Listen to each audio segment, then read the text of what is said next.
That's right. North Region, 3-seeded Andy C. We got a 15 that advanced. Stugotz, a 15 that advanced to play this Andy Reid.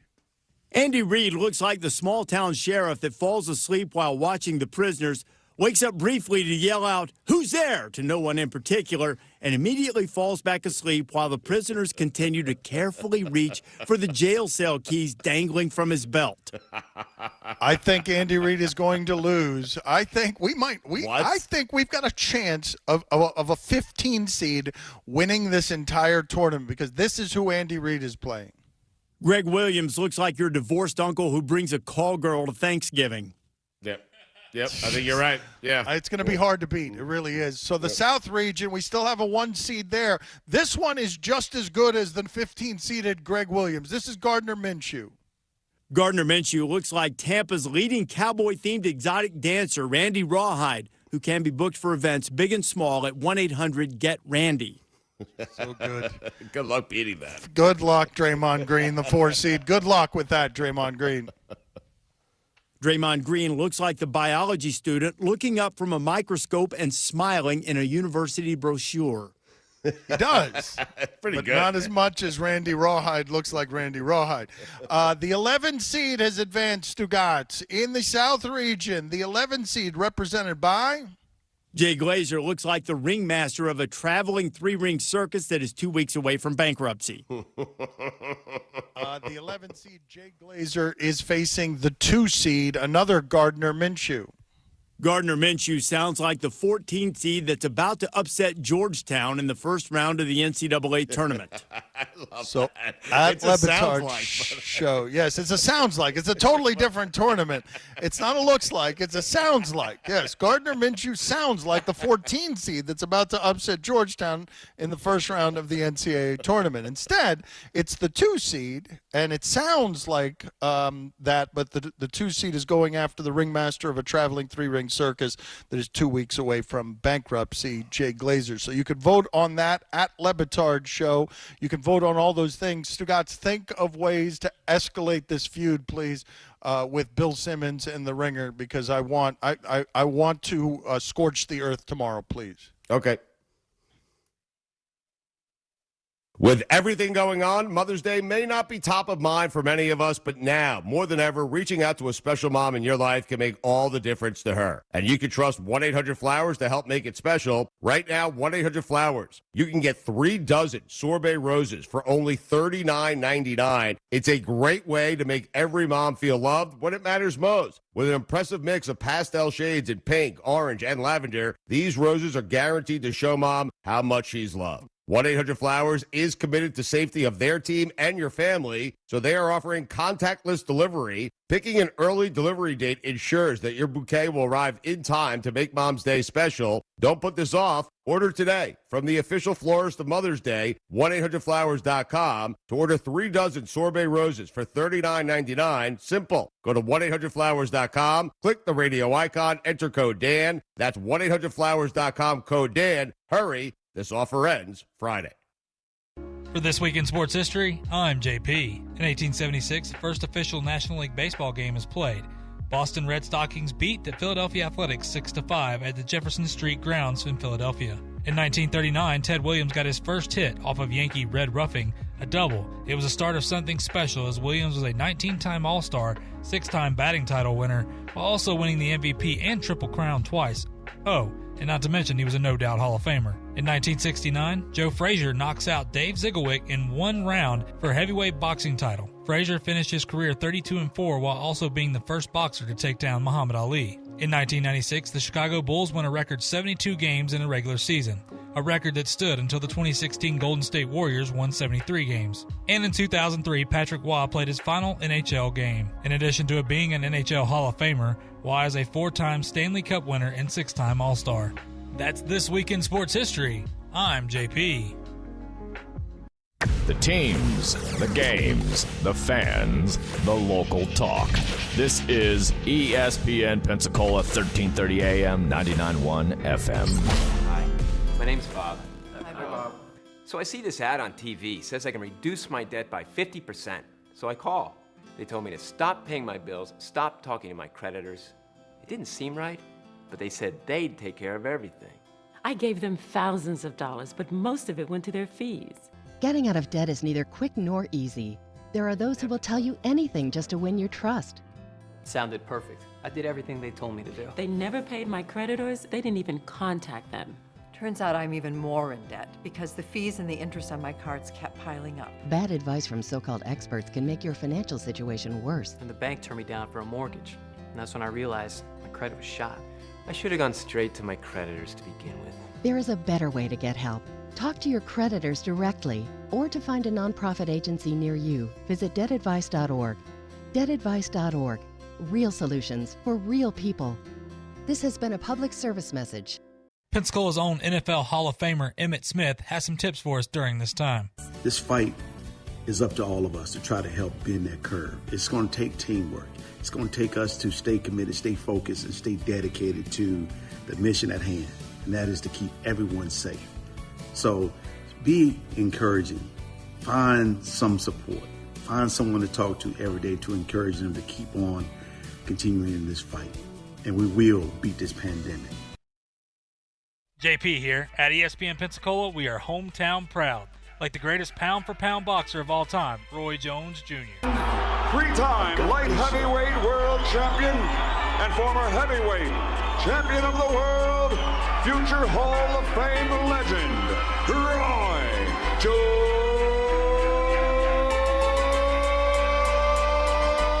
Jr. What up? This is your boy Roy Jones Jr. and you're listening to ESPN Pensacola. Hi, I'm Matt Kenseth. You don't have to be a race car driver to know that life can be full of drama. Some of it you can't control, like mechanical issues, high winds, and rain delays. But there's some drama you can skip. Skip the drama that comes with not having your high school diploma or equivalency. Find free adult education classes near you and finish your diploma. Visit finishyourdiploma.org. That's finishyourdiploma.org. You just need to take that first step and find free classes near you and leave the drama for the racetrack. Brought to you by the Dollar General Literacy Foundation and the Ed Council. This is ESPN Pensacola 1330 AM and 99.1 FM, the only local station that talks sports 24 hours a day, 7 days a week. From Gullick and Wingo to the Sports Drive with Chad Brillante. Plus talk football with Coach K at noon, sports call every Saturday. If you'd like to partner with us as an advertiser or a promotional partner, just give us a call at 262-6000. You're listening to ESPN Pensacola 1330 AM, 99.1 FM. All sports, all the time. WEBY, Milton, Pensacola. The following has been produced by Talk Football LLC. Former Florida Gators quarterback, NFL quarterback, and NFL head coach. Coach K. Stevenson has a resume second to none, and now he's sharing his insider information with you. Talk Football with Coach K starts right now on ESPN Pensacola.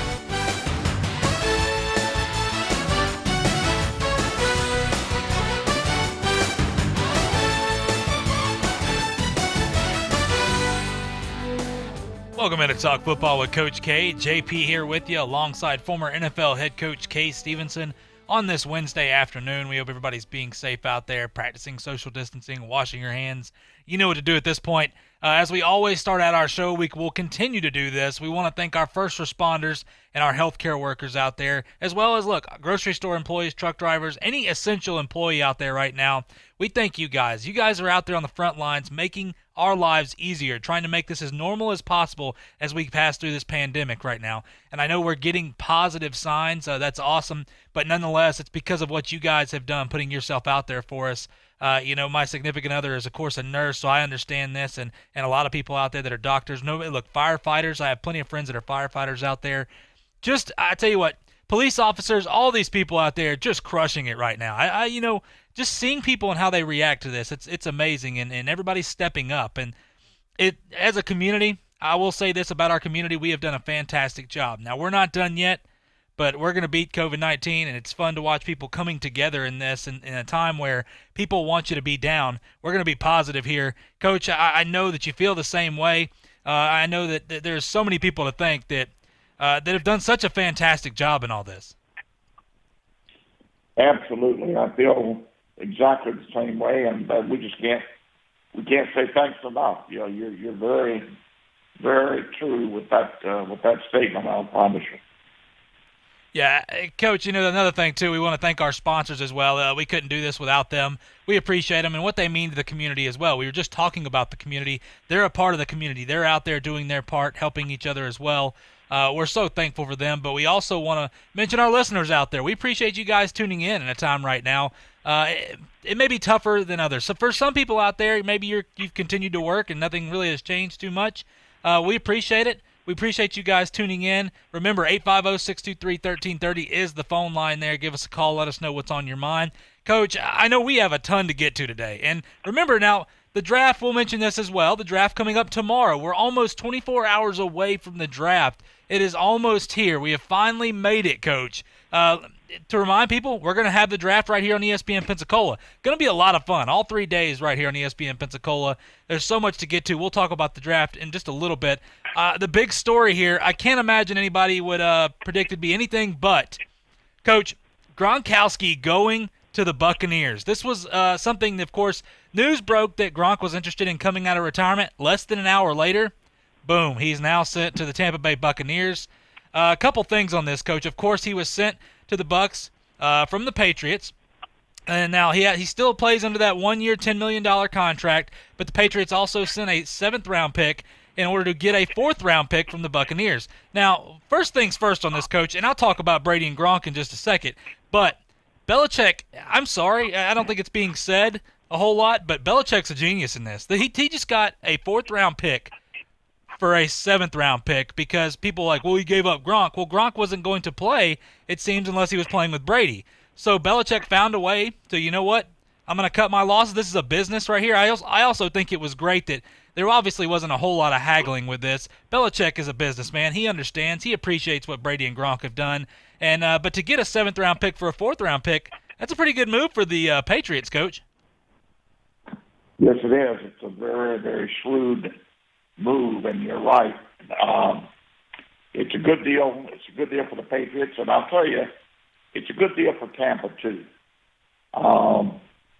Where with a 4th-round pick, the odds of the 4th-round pick making your football team aren't all that good, but there've been a lot of good. You can hit it with a jewel in the 4th round. It's come see, come saw, but the Tampa Bay Bucks to get a guy like Gronkowski, and let's look at this thing with Gronkowski now.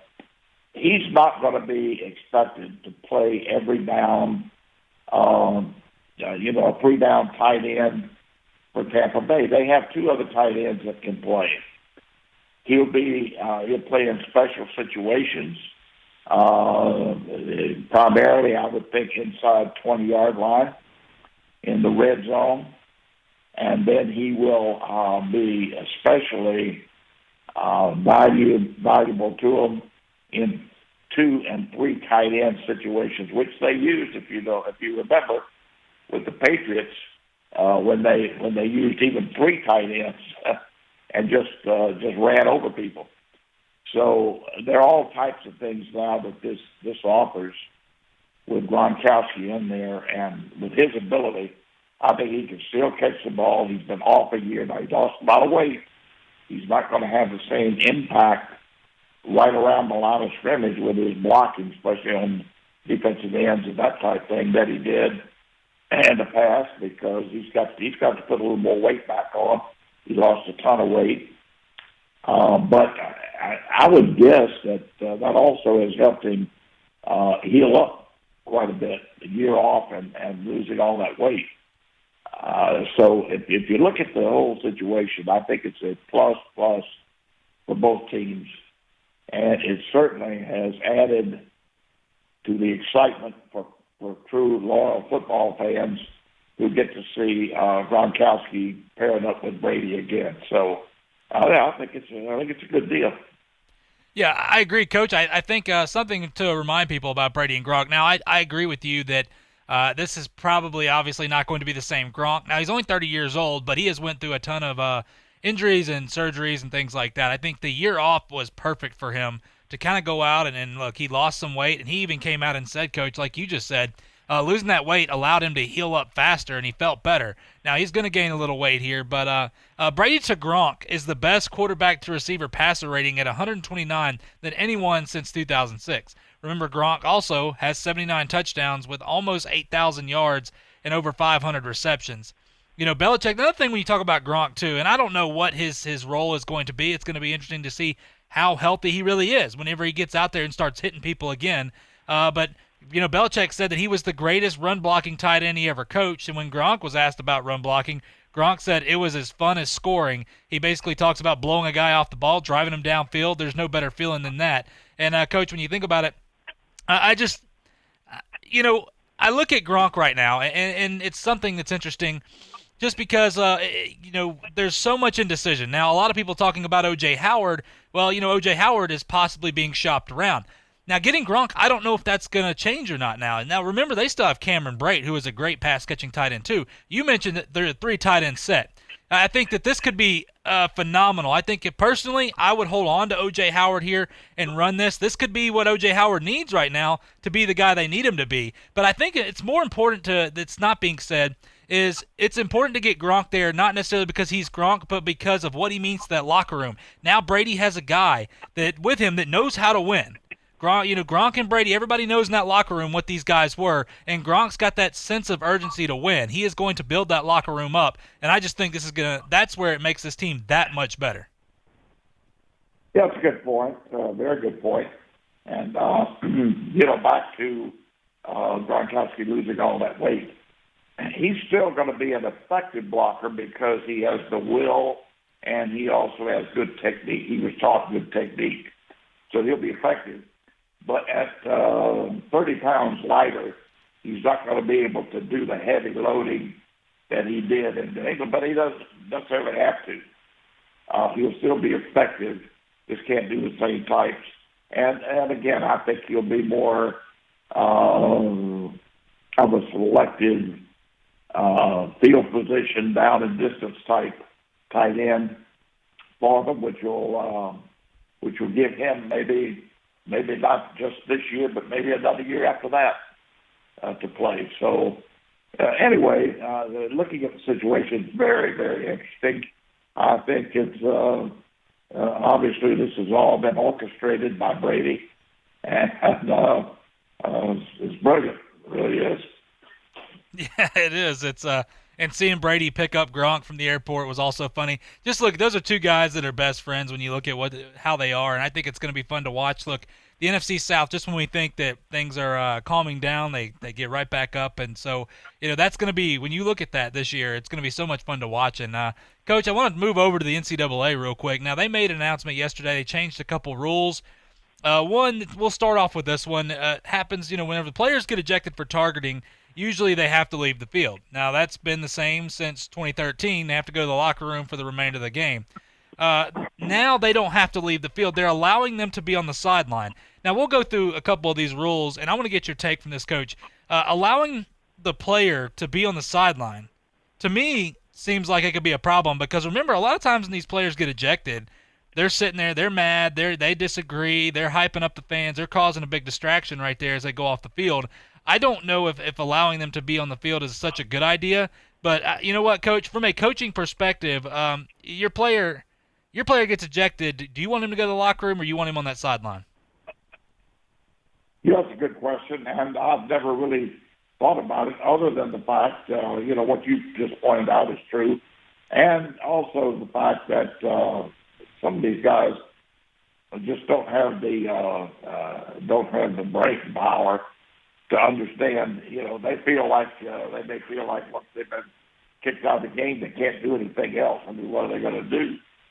And they may do something really crazy. So probably best for all that they have to go to the locker room. But I can't think of too much that they could do on the sideline if they can't play in the ball game. Most of them certainly aren't going to coach, and so I don't know. They'd be better off in the locker room. Yeah, just curious because we see guys sitting there, and some guys can handle it perfectly. They just hold their head down, or they just walk out of the stadium, and they're mature enough. some guys, with the adrenaline, I won't just say necessarily maturity as much as that adrenaline starts pumping. These guys are so, get in the mode. I mean, it's a different mode. I'm not making an excuse for guys, but for them to sit on the sideline, that it's going to be just sitting there eating at them. For some teams, it could cause a tremendous distraction, and that's, maybe the teams, they give the team an option. You know what, if you want to sit in the locker room, that's fine, but just interesting there. Another rule change, Coach, that come in the form of instant replay. Officials are now being instructed to keep video reviews less than 2 minutes per review, which everybody, everybody likes that. Well, here's the caveat to that. The NCAA also states that reviews exceptionally complicated or that involve end-of-game issues should be completed as efficiently as possible without a stated time limit, which technically means if it's complicated, they could extend it past, which could be, well, a bunch of them. Now, Coach, with limiting it, replay for 2 minutes, but allowing this other rule that says up to exceptionally complicated issues, I mean, is that a big deal to you? Do you think the video reviews are becoming too long? Well, I do. In many cases, I think they're too long, but I also think that that's not going to hold much water. I mean, every official could say, well, it was a very complicated issue, on each situation. And we were instructed we had all the time we wanted if it's a complicated issue, and mine was that. So I don't know how they're going to handle that. But that's going to be like the pass interference rule, I'm afraid. But we'll have to see how that goes. They're making an attempt, at least, to speed up that process, and I think that's good. So put a little more sense of urgency on them. I don't know whether they discussed having an official, in the press box to make a decision faster on site. I don't know that would really speed it up, to be honest with you. But at any rate, you can bet that's come up, and they're trying to find some way around it so that they can satisfy the public and speed it up some. Yeah, I think you're right, Coach. And one more issue that had come, of course, that was passed here. The NCAA announced that it was working to limit negative interaction between teams in pregame warm-ups. Now, how many times have we seen these, especially these big rivalry games, teams get in here and start throwing punches, or you get a bunch of guys just running their mouth, and it causes a big issue before the game. Well, now when the teams are on the field, there has to be coaches on the field, and also it allows the officials' jurisdiction to begin 90 minutes before kickoff, typically when teams are taking the field, rather than 60 minutes before. It also, like I said, calls for more coaches to be on the field during warm-ups, and the players have to be identified by their numbers when they're on the field now. I think that's good because, guys get in there pushing and shoving, you can hide. Coach, when I look at this rule, I think it's a good rule because we've seen so many, I guess, scraps before games, especially, like I said, rivalry games. Moving that before 30 minutes more, so now it's 90 minutes before kickoff, I think that's a good move on their part. Yeah, I think it's a move in the right direction, but as far as I'm concerned, they should come down even harder on that pregame scuffling. That's ridiculous. That's a part of the mindset of the coaches. I think they have a lot to do with it.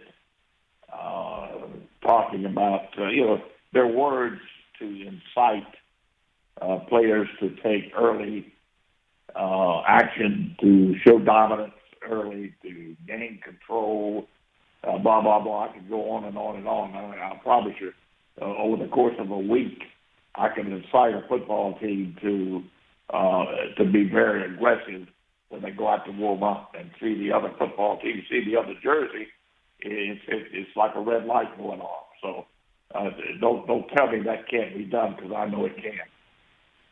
Yeah, I agree with you. I think it's a shame, and it's a sign of immaturity on everybody on this part. But look, I get rivalries. Everybody understands rivalries around here. You talk Auburn, Alabama, Florida State, whatever you want to name it. We get the rivalry issue of it, but I think there's also a line that you have to draw of class, and you're an athlete, and you're expected to act like an athlete, and that doesn't mean going around barking and everything. But you know what? I'm not going to get into that. Coach, one more thing before we go to break I want to mention.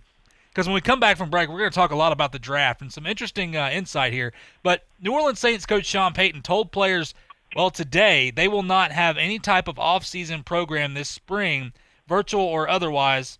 And he said, take care of your families, your health, and be ready this summer. Payton shared the news in a video conference with more than 80 players this morning. He said the Saints will not have a team-led off-season program, even if the NFL rules change and allow players to return to their facilities. He said no virtual workouts, no online meetings, no workouts at the facility, even if it's allowed. Show up in July for training camp in the best shape of your life. Coach, I don't know. I have never coached an NFL team. What say you on this? Is this could possibly be a bad move for Sean Payton? Good, yeah. I've never heard of somebody giving up an opportunity if it presents itself, especially if it provides a competitive edge for your opponent. And that's really all I can say. I don't know what prompted that. Whether they feel like it's such goodwill that people are going to overlook any bad that comes out of it, I don't know. I really can't answer that. That's kind of a surprise, but it certainly could be a competitive disadvantage. Yeah, reading this surprised me. I had to read it a couple times here, but you know what? It is what it is. You're right. I think the competitive edge. You've always talked about, Coach, working 365 days a year. You have to, because the days that you aren't working, somebody else is, and that's how you get beat. So, you know what, though? I guess we'll see what happens. The Saints right now don't need to let off the pedal because the Bucs are just getting better and better each day. So we'll see what happens. But nonetheless, we got to go to a break right now. When we come back, we're going to talk some NFL mock drafts, some interesting insight on some of the athletes here, all that and more right here on Talk Football with Coach K on ESPN Pensacola. I'm attorney Stephen Luongo with Levin, Papantonio, Thomas, Mitchell, Rafferty, and Proctor in Pensacola, Florida. Distracted driving is a dangerous epidemic on America's roadways. In 2016 alone, over 3,000 people were killed in motor vehicle crashes involving distracted drivers. This according to the National Highway Traffic Safety Administration. For more information, please visit us today online at levinlaw.com. Please be safe on the roadways. Stop the text, stop the wrecks. When you're looking for a great deal on a reliable new or certified pre-owned vehicle, you can't beat Bob Tyler Toyota in Car City, Pensacola. Bob Tyler Toyota has the best selection in town at incredible low prices. You can check out their amazing inventory from Camrys to Tundra trucks to 4Runners. It's all at Bob Tyler Toyota, and you can find it online at bobtylertoyota.com. Also score a touchdown this football season with the car of your dreams. Again, it's only at Bob Tyler Toyota in Car City, Pensacola. Hello, sports fans. Miles Bentley here, General Manager at Hill Kelly Dodge Chrysler Jeep Ram in Pensacola. Growing up, I always loved sports. Nothing but net, out of the park, through the uprights. Sink the puck Bentley, that was me. But my love of the game couldn't beat my love for Pensacola and helping folks get on the road of dreams in a new Dodge Chrysler Jeep Ram. Sure, I never went to the big leagues in sport, but we're all pro here at Hill Kelly Dodge Chrysler Jeep Ram. Proud to be in Pensacola. Sometimes your bank, your family, and your friends love you, but they don't have the money to help you. Sometimes we have chances to make money, but the old saying, you've got to have money to make money, rings true. At Pensacola Specialty Pond, we can help. If you have trucks, heavy equipment, airplanes, boats, jet skis, anything with value, Pensacola Specialty Pond can loan you that short-term money you need. No credit checks, and at Pensacola Specialty Pond, you're going to find the money and the discretion you need. Now at 6428 Pensacola Boulevard, north of Car City. Call 432-9050, 432-9050. Pensacola is an amazing destination enjoyed by millions of people every year. High Point Hotel Corporation is proud to offer area visitors a place they can call home in Pensacola. Whether you're looking for a downtown property with space to work and play, a place to rest your head before your morning flight, or a large suite for an extended stay, High Point Hotel Corporation has a place for you in Pensacola. Visit us today at the Courtyard or Resident Inn by Marriott in downtown Pensacola, or the Hampton Inn, Homewood Suites, Hilton Garden Inn, or the new Residence Inn near the Pensacola Airport. Pensacola's own NFL Hall of Famer Emmitt Smith has some tips for us during this time. This fight is up to all of us to try to help bend that curve. It's going to take teamwork. It's going to take us to stay committed, stay focused, and stay dedicated to the mission at hand, and that is to keep everyone safe. So be encouraging. Find some support. Find someone to talk to every day to encourage them to keep on continuing in this fight, and we will beat this pandemic. There's only one name in town when it comes to afternoon local sports talk. The Sports Drive with Chad Brilliante. Some athletes don't want to be given... nobody does. No, look, when you play with your pops as it gets older, one of the most embarrassing things... My daughter's 3. I just slammed it right in her face right at the play school hoop. Like right there, like I'm Zion Williamson. The games, the players, the fans. ESPN Pensacola, 1330 AM, 99.1 FM.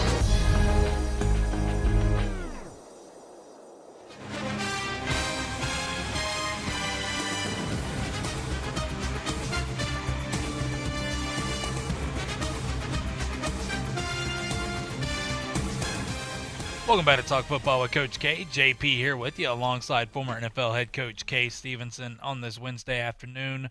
Hope everybody's doing well. It's draft eve. The draft being tomorrow.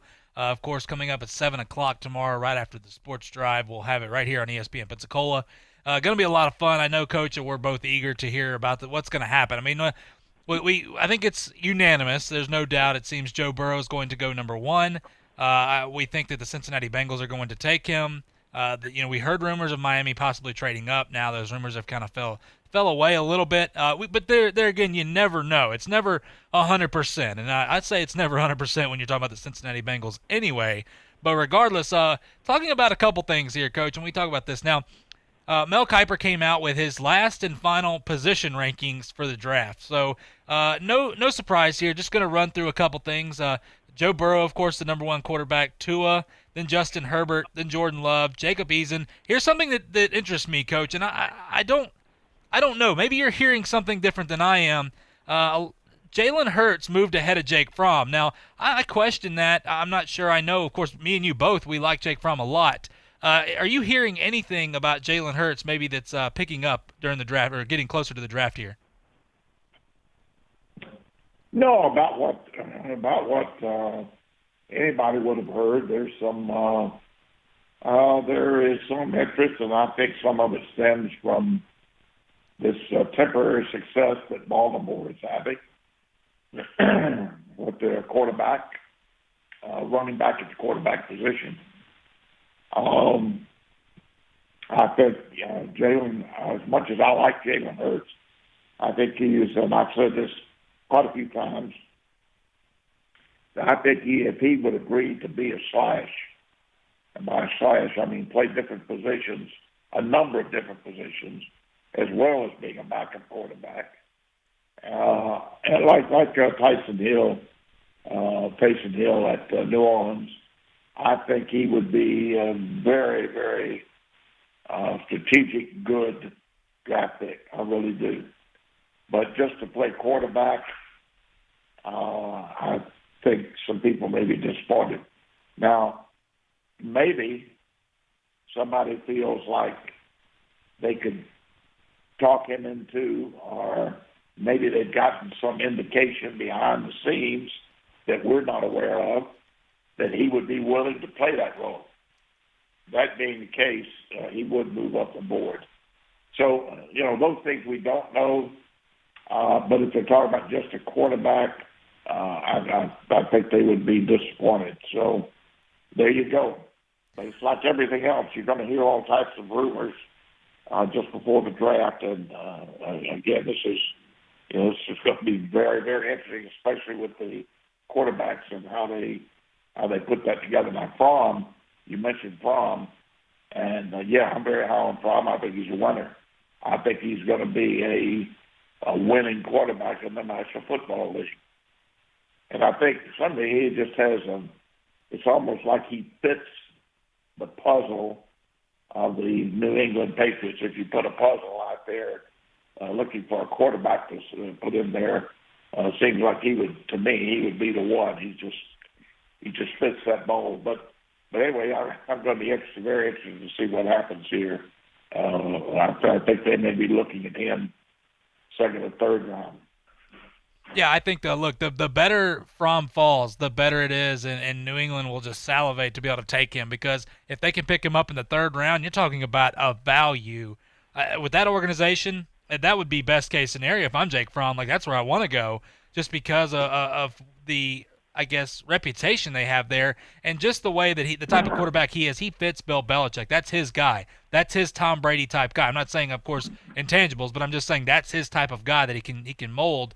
I think it's interesting. Coach, one more thing on the quarterbacks about Jalen Hurts. Now, you mentioned him being a slash-style player. If somebody can convince him, if Jalen, I know Jalen's come out and said he wants to play quarterback, but if somebody can convince him to possibly move to other positions, does that make him a second-round pick or maybe even a late first-round guy? Does that up his draft value that much more?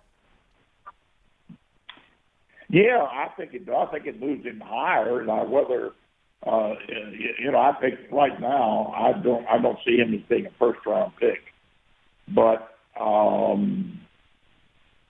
second round. Let me give you an example. As a quarterback, he's definitely not a first-round pick. He has not really played the receiver or running back positions, which he would have to, become efficient at. So you can't say he's a first-round pick at either of those positions. You can't draft a special teams player usually. Just special teams is a first-round pick. So I don't really see him being a first-round pick in any of those situations. But he could be an extremely valuable football player if he played them all. Now you're talking about maybe a second-round pick being tremendous value, having tremendous value there for him in the second round. And that's where, again, we've talked about the Patriots, how they apply a value number to each player. And you can bet there's a value number on Fromm. And I think if they reach that point, Fromm reaches that point where they feel like value is the primary focus right there, then I think they take him. I just think he fits it perfectly. Yeah, I would agree on that. I think it's, the quarterback position is going to be the biggest question mark in all this. Now, of course, that's starting with Tua and Justin Herbert. That's all we're hearing now. And now people are going back and forth between, Miami, of course, they wouldn't pass up Tua. I think the injury aspect of it's real. We'll talk about that in a minute. But, Coach, look, ESPN came out with they kind of rated the quarterbacks from biggest arm to most accurate, things like that going through. A little interesting here. Of course, most accurate is Joe Burrow. Coach, every time, and I know this, I've read this a million times, I watch this guy, I know you have too, just looking at Joe Burrow, watching some more film. I watched some more film on him last night, and I actually caught myself, I didn't even know why I was watching. It's just so much fun to watch him and watch him being compared and watch people break down his film. He completed 76.3 of his passes in LSU's pro-style route tree last season, with incredible ball placement. I mean, his throws were off target only 7% of the time, which is third best in the country. Now, remember, he threw a lot of balls downfield. This is an LSU offense that like to open it wide open. Yep. I mean, this is not like some dink and dunk type offense, some West Coast style. This guy threw the ball down the field. I mean, he had more passes for touchdowns than off target. I mean, that's incredible. That's just to think about that for a minute, how many guys have been able to do that. Most accurate quarterback for Joe Burrow is a no-brainer here. And, Bengals coach came out, Zach Taylor, and said Burrow is as good as advertised. I think, Coach, this is obviously probably one of the biggest no-brainers around. But Joe Burrow, there's a lot of people trying to nitpick him right now and say, well, you know what, be careful. He only had 1 year of success.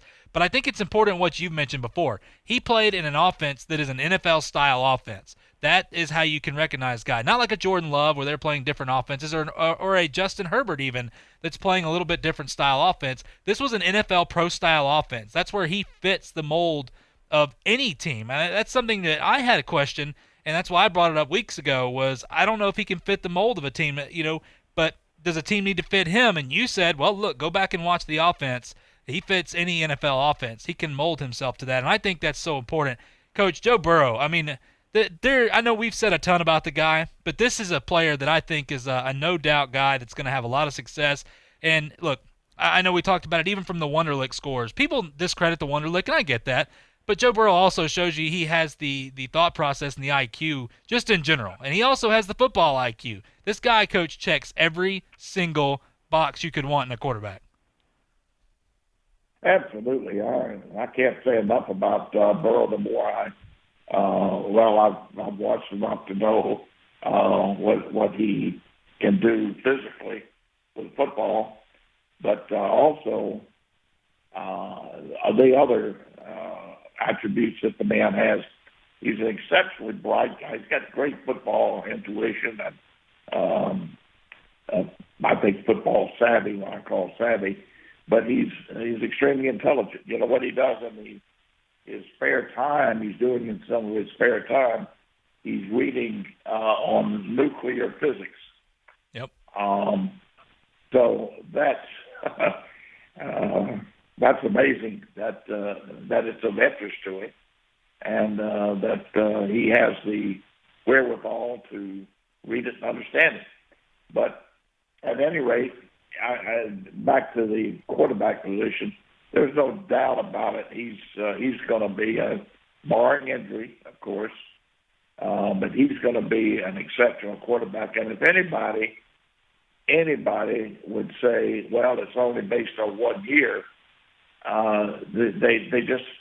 they have limited their research so badly that it doesn't deserve recognition. Because if you look at, he transferred from Ohio State to LSU, an offense that was based on 1940s and 50s football, 3 yards in a cloud of dust, no spring training, just got there in the summer and played in the fall, his first year, his junior year.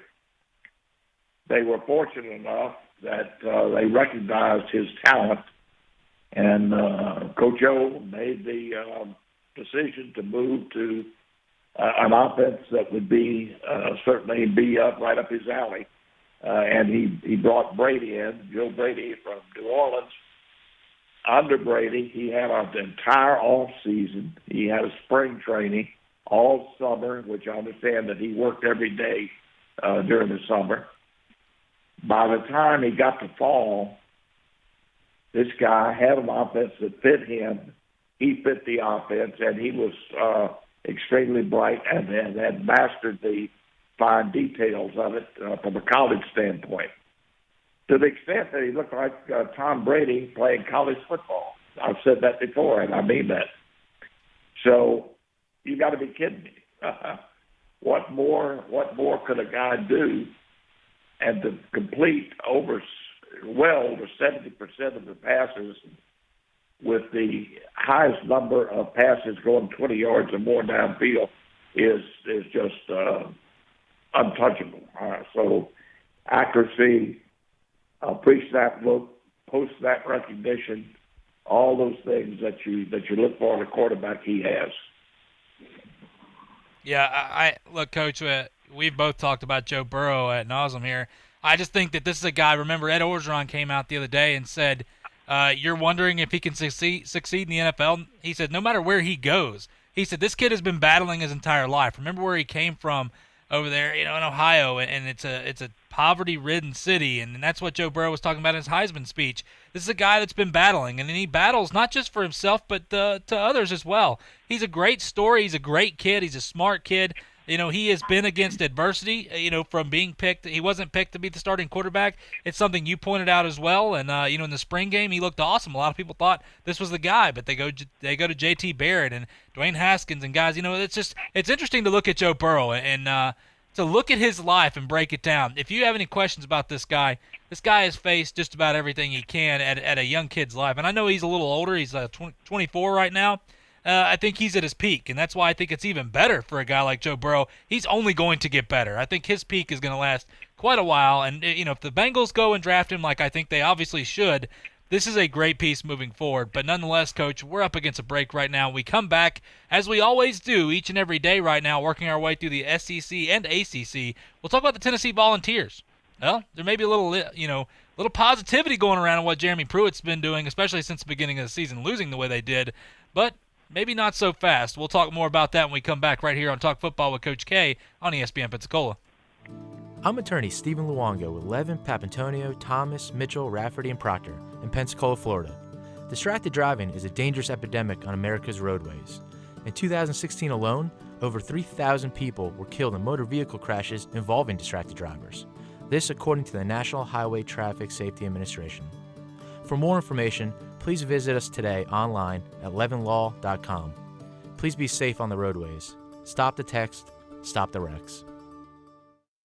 When you're looking for a great deal on a reliable new or certified pre-owned vehicle, you can't beat Bob Tyler Toyota in Car City, Pensacola. Bob Tyler Toyota has the best selection in town at incredible low prices. You can check out their amazing inventory from Camrys to Tundra trucks to 4Runners. It's all at Bob Tyler Toyota, and you can find it online at bobtylertoyota.com. Also score a touchdown this football season with the car of your dreams. Again, it's only at Bob Tyler Toyota in Car City, Pensacola.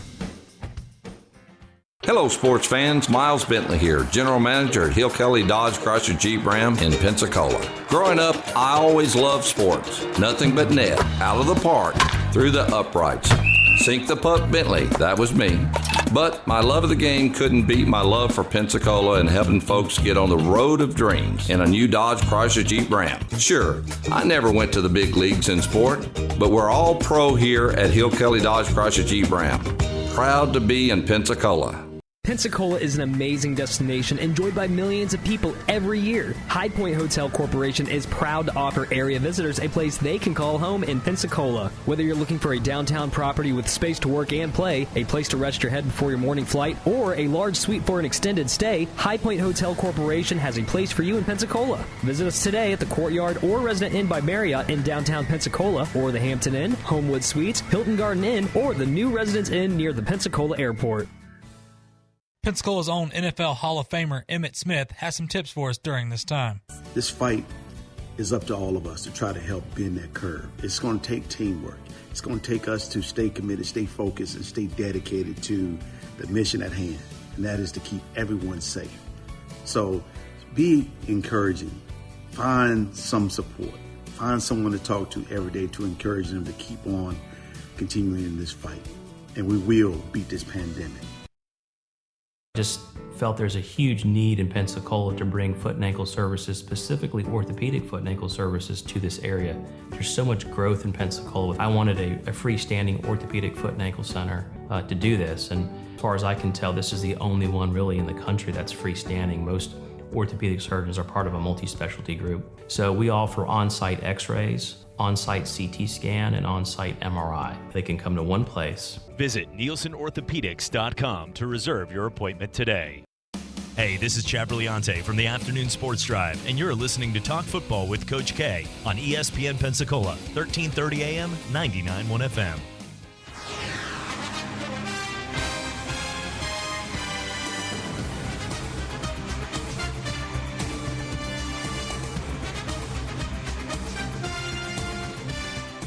Welcome back to Talk Football with Coach K. JP here with you alongside former NFL head coach Kay Stevenson on this Wednesday afternoon. Hope everybody's doing well. Draft Eve here as the draft is tomorrow at 7 o'clock. Going to be a lot of fun. We're talking some football with you.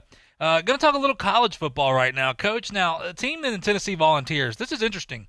You ask any Tennessee fan, it's been a roller coaster few years for these guys. Now, Tennessee used to be the team. This is a very prideful fan base. Listen, I went to the Tennessee-Oregon game years ago, and Neyland Stadium is something interesting. You know, there was only probably about 100 or 200 of us at that game. Oregon was down at halftime. They came back and won. I was booed. Everybody wearing green and yellow there was booed. It's a passionate fan base, as that's the case for most teams in the SEC. But for Tennessee fans, they are very loyal. That's the one thing I will say. It's for all that they've been through, they're pretty loyal people. But nonetheless, talking about Tennessee last year, of course, finishing with an 8-5 record, well, yeah, that sounds good on paper. Everything looked good. Remember, this is a team, of course, that started out a little rough. We'll talk about that in a second. But as for offense, they were 98th in the country, averaging about 24 points a game, and giving up around 21 points a game, which was actually not bad, 29th in the nation. When you look at this team, though, Coach, this is it's interesting to say the least. I'll go ahead and just mention that their schedule coming up this year. They start out with the Charlotte 49ers at home, then a tough game. September 12th, they go to Norman, Oklahoma to take on the Oklahoma Sooners. Then they're back home for 3 games in a row against Furman, Florida, and Missouri. then back on the road right there to take on South Carolina. Then they get a much-needed home game against the Crimson Tide in Alabama right there, then back on the road to Fayetteville to take on Arkansas, then home again for Kentucky, then on the road in Athens to take on the Georgia Bulldogs, then, well, might as well be 2 home games, in Knoxville to take on Troy, and then they got to go to Nashville, about 3-hour drive right there to take on Vanderbilt. This is a team, Coach, when you look at last year. Now, let's remember, last year started in damaging fashion. That's to say the very least. They started off losing to Georgia State. They blew a lead in the final seconds of regulation and had an overtime loss to BYU. They started out 1-4. Tennessee fans were wanting Jeremy Pruitt gone. They thought they were going to have a 9-loss season. Then they turned around and won 7 of their last 8, including a season-ending 6-game win streak. And they also snapped a 3-year bowlless streak. They came back, and this is important. A lot of people discredit this. They came back to beat Indiana 23-22 in the Gator Bowl. A lot of people are like, yeah, they had to come back to beat Indiana. I think it's more important that they did come back just because of the character factor there. I think look, this is a team, Coach, that with Jeremy Pruitt, it looked a lot better. I think there's a lot of problems there. The schedule got a lot softer. They fixed some things. They still have a quarterback problem. I don't think Jarrett Garantano is the guy. But nonetheless, they also picked up a top 10 recruiting class. That means that's important for this Tennessee football program. I think things are kind of on the rise here, but I do think it's important. I think they need to win, 8 or 9 games possibly. That means they're going to have to upset somebody like a Georgia, Florida, or Oklahoma. I don't know if that's possible. I know that, of course, they got better from 5 wins in 2018 to 8 in 2019. But like I said, they need to win over one of those big 3 right there, or the Crimson Tide. That could turn everything around. I think it's important. Remember, JT Daniels, the quarterback from USC, is in the transfer portal. Tennessee is looking. Now, they're rumored to possibly get a guy like him, but I think it's important they do. He fits their offense. He fits what Pruitt's trying to do right now. This is a guy that's looking for a job. He's a quarterback that's shown he can go out and play, leaving USC nonetheless. But they've had some off-the-field problems. I think they need to continue to instill some discipline there. Important for this year, 14 underclassmen are projected to start on their depth chart. That includes 9 freshmen. Now, I know you kind of want an even mix here, but 9 freshmen starting could be tough in the SEC. It will be tough. Ask Alabama on defense last year. The bright spot, I guess, they're bringing all 3 of their running backs from last year, which will help a little bit. But, Coach, when you look at this schedule, I just think this may be a 5 or 6 win season. It's tough. I mean, they have to win games like Kentucky, who we know will be kind of maybe where Tennessee's at. I just think with all the freshmen and all the underclassmen here, I know they have a top 10 class, but I don't think they're there yet. This could possibly be maybe a 5 or 6 win season for them. Yeah, they've done a good job at Tennessee. I really give that coaching staff an awful lot of credit. Give them an A for last year when they came on and won 7 of 8, and the bowl game really set a tone and tempo that's extremely valuable for them. It's an intangible that you can't measure like you can, let's say, even a recruiting class, even though I think all that's very subjective as well.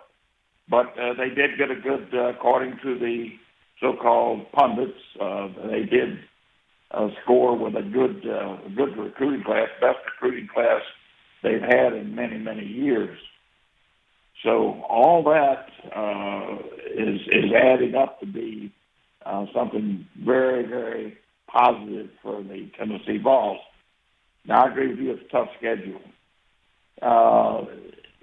If people expect them to, which you know how the public is, fan base, if you won 8 games last year, they want to win 9 or 10 this year or more. And that's just not going to be available to them, I don't think.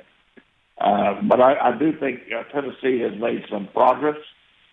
They're, at best, a very dangerous football team. The biggest thing they have to do to improve, JP, is they've got to improve offensively. It's going to be difficult to do with a defensive-oriented staff from top down, which means that they're really going to have to bring have a very qualified offensive coordinator, or somebody that can bring a very productive offense, a more productive offense, and they're going to have to let them have that opportunity to do it. which is not easy for a defensive coach to do. But I think overall it looks good for Tennessee. I think they're a much better program than they were certainly 2 years ago. And the future looks bright. Now, again, I'm with you. I just don't see how they can do much better than, and they are going to upset somebody. I do think I should have prefaced by saying I do believe that they have reached the point that they're very capable of upsetting a couple of teams. If that's the case, when they win the games they should win, they could end up winning 7, maybe duplicate 8 games again. I don't know. It's going to be tough to win 8 games, but they're going to be somewhere in that 6 to 8 game win column. But they still may be a better football team. If they don't win as many games as they did last year, they could still be a better football team. Yeah, I think, Coach, it's interesting with Tennessee because you're right, especially that fan base. When you get 8 wins, you want 9 or 10, and I don't see it being in the making. If they get back to 8 wins this year with the roster that they have, with the schedule they're going up against, I think that'd be awesome. I mean, that would be a tremendous plus. I think for Jeremy Pruitt, I think he's a good coach. Yeah. I think him bringing Jim Chaney in, a lot of people disagree with that. We'll see what happens. I think the defense is going to be good enough. I just think offensively, you have to score in the SEC. We know, no matter how good you are, it doesn't matter as long if you can't score. And the quarterback situation, to me, has been a tremendous handicap to them because, Jarrett Garantano started the season. Then when they lost those 2 games, they put in Brian Maurer, and Brian Maurer was almost just terrible. I mean, I hate to say it, but the young freshman was not ready to play. Jarrett Garantano comes back in there, looks like a hero, but then again, the second half of their schedule was a lot softer. Now, they did get better. They progressively got a little bit better, but they're still not where they need to be a threat in the SEC. I think for them, though, getting a top 10 recruiting class is positive. They need to continue to do that. That's been important. Look at Kirby Smart. I'm not saying that Tennessee could be like Georgia. They possibly could, but I think recruiting has done Georgia that's what's put them over the edge there. They're so close to being that elite team that can make it to the college football playoff every year. It comes down to recruiting, and I think for them, they need to recruit. It's tough for them up there in Tennessee, but nonetheless, bringing back some guys like I said, Ty Chandler's coming back, a guy that rushed for over 600 yards. Tim Jordan, another back that rushed over. They split between 3 backs, and it was Ty Chandler, Tim Jordan, Eric Gray. All these guys are coming back. That's positive for that running game because we know how Tennessee likes to run the football. We know how Jim Chaney wants to run the football. I just think the quarterback situation, listen, if they need to do whatever it takes right now to go get a guy like JT Daniels, who is he's a guy that has proven when he's healthy, of course, before he got injured last year, that he can play. And I think that Garantano fans don't want to see Garantano there. That's another thing. He's not that guy. I mean, he's a great backup style player. He helped them last year. I just don't see it. But when you lose guys like Juwan Jennings out there at receiver, who was almost 1,000-yard receiver, you lose guys, Marquez Callaway's gone. Like, this is going to be tough for them. I think defensively they'll be okay, but remember, they're starting 14 underclassmen and 9 freshmen. Like I said, ask Alabama. Now, Alabama's had top recruiting classes, and they had some of the best freshmen in the nation, but ask Alabama how it is putting that many freshmen on the field. Especially on defense, it can hurt you. And they have some guys, key guys at corner that are freshmen. It's going to be interesting to say the least, but nonetheless, it's a Tennessee team that even if you go get 6 wins or 7 wins, I think that's a positive year for them, especially what they're facing this year, Coach. Yeah, I do too, and I agree with you about the quarterback position. I think if they could solve that would be an improvement. Everything that you've offered there certainly is right on spot. I just think I'm really impressed with Tennessee and what they've done. Let's keep in mind now when comparing them with Georgia is not really comparing apples and apples, even though they're in the same conference. It used to be years ago. Tennessee has a grand tradition associated with that football program, going back to the General Neyland days, and even not so far back, 98, 99, when they won the national championship, which was a big surprise, but they won it.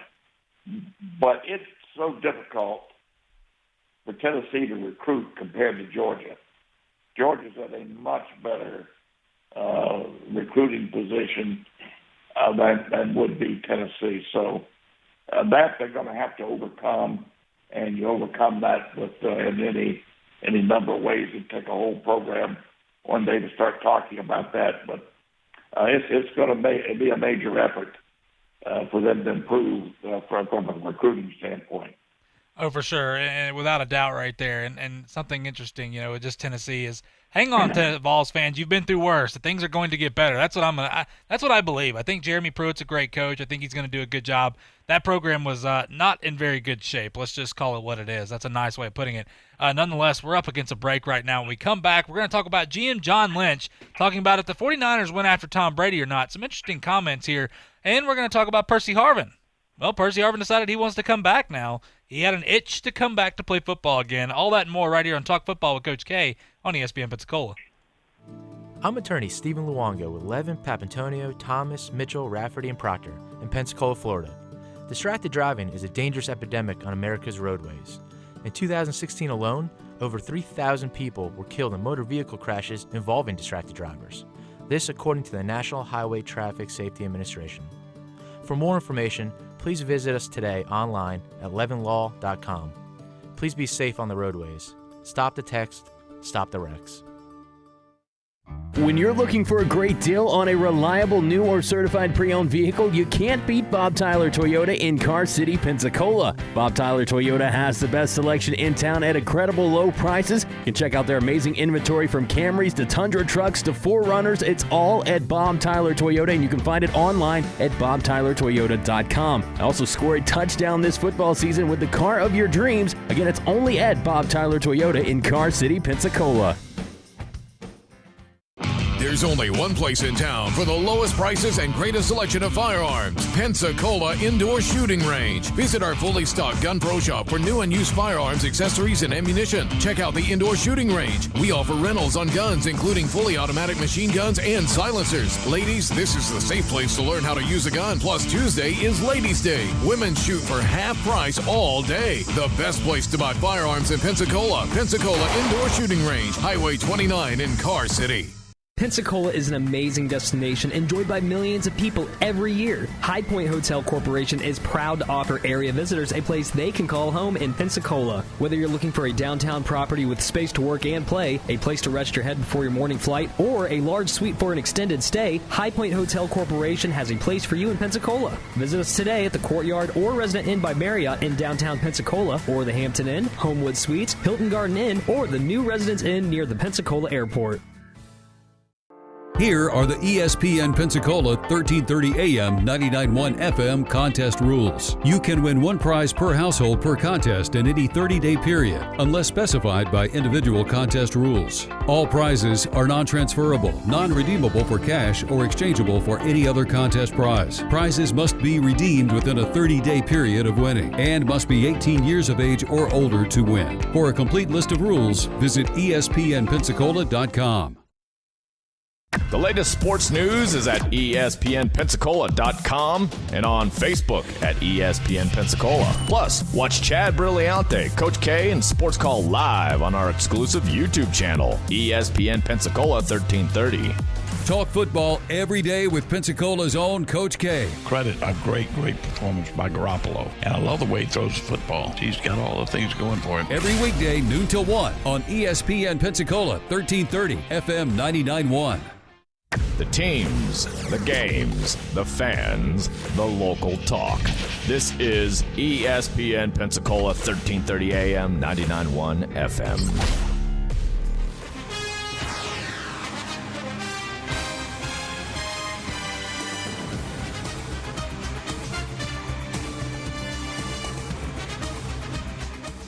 Welcome back to Talk Football with Coach K. JP here with you alongside former NFL head coach Kay Stevenson on this Wednesday afternoon on Draft Eve. We hope everybody's doing well. The NFL Draft tomorrow at 7.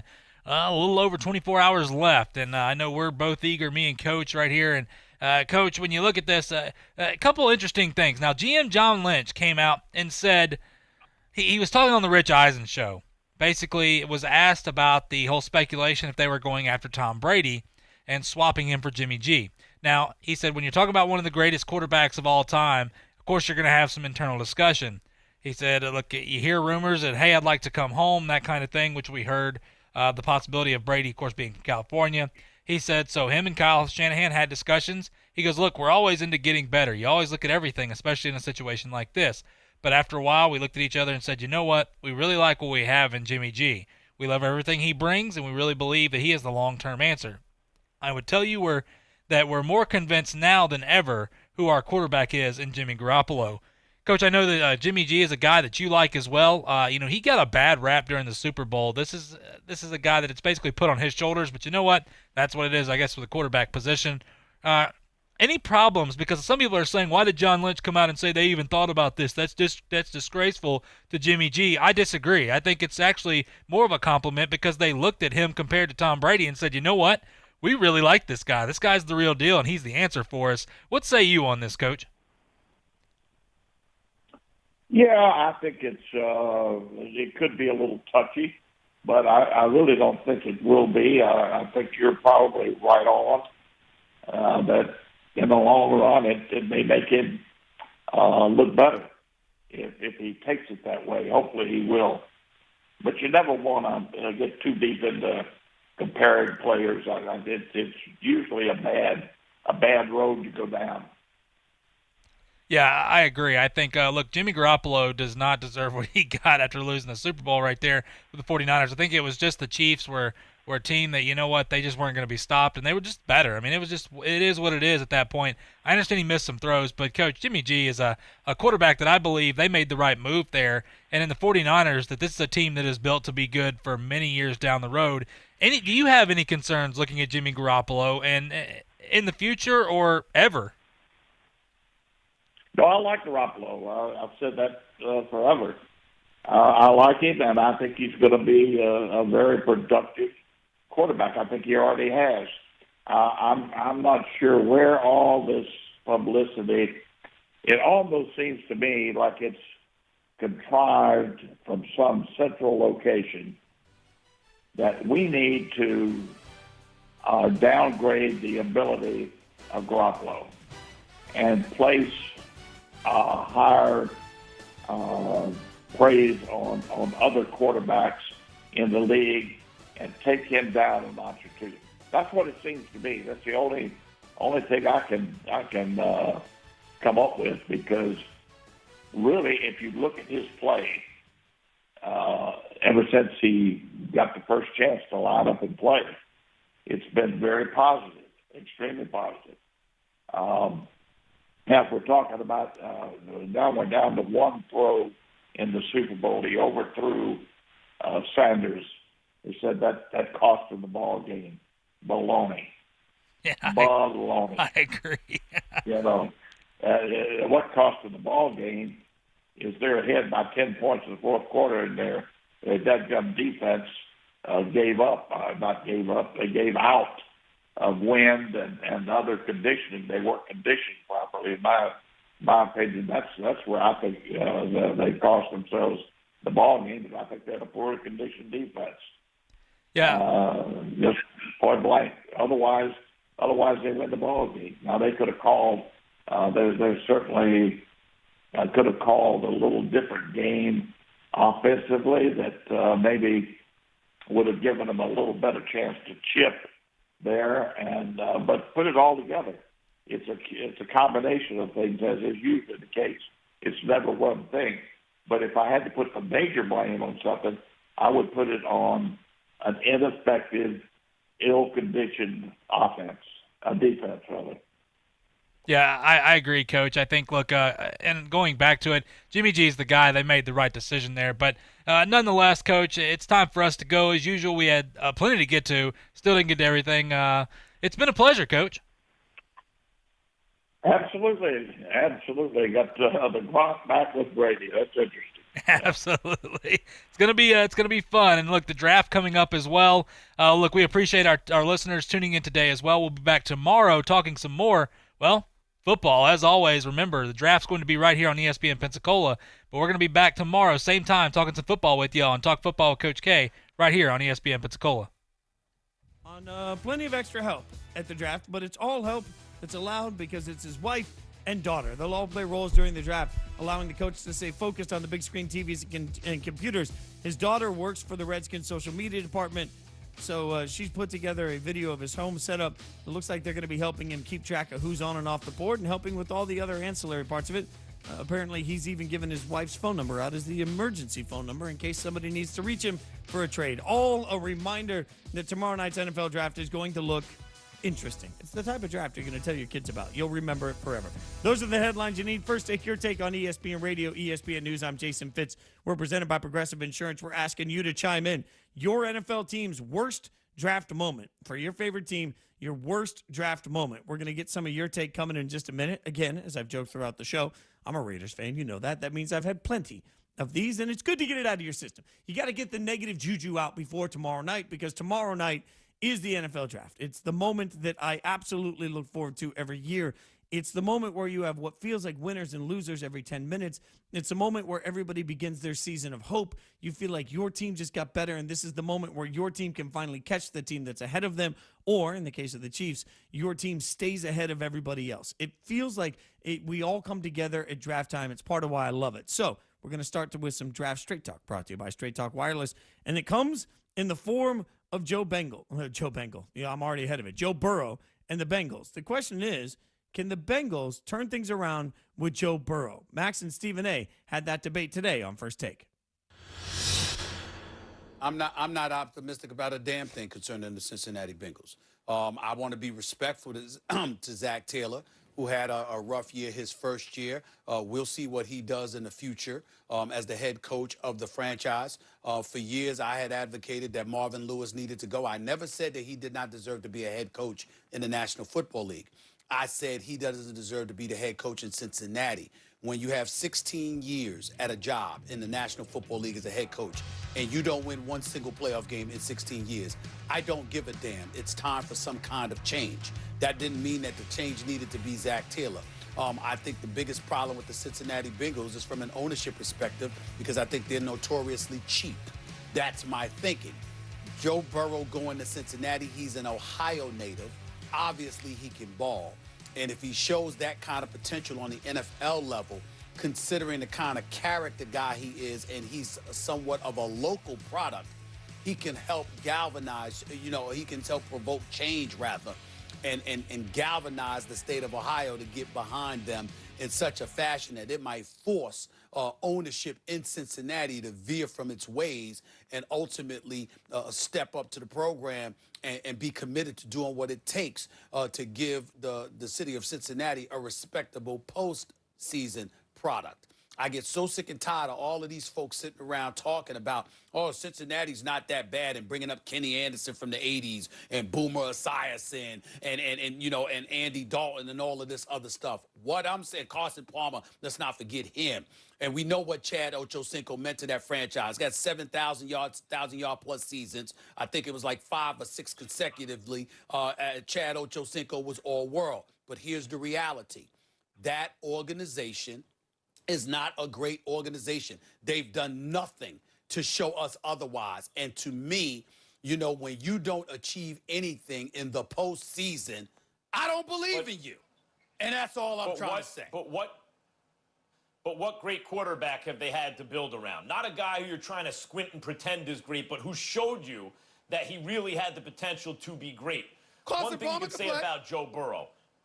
One thing you could say about, what's that? Carson Palmer, by the way, I said Carson Palmer. No doubt about it. He was not a top 3 quarterback like people were pretending back then. Oh, Tom Brady, Peyton Manning, and Carson Palmer. But he was a very good quarterback.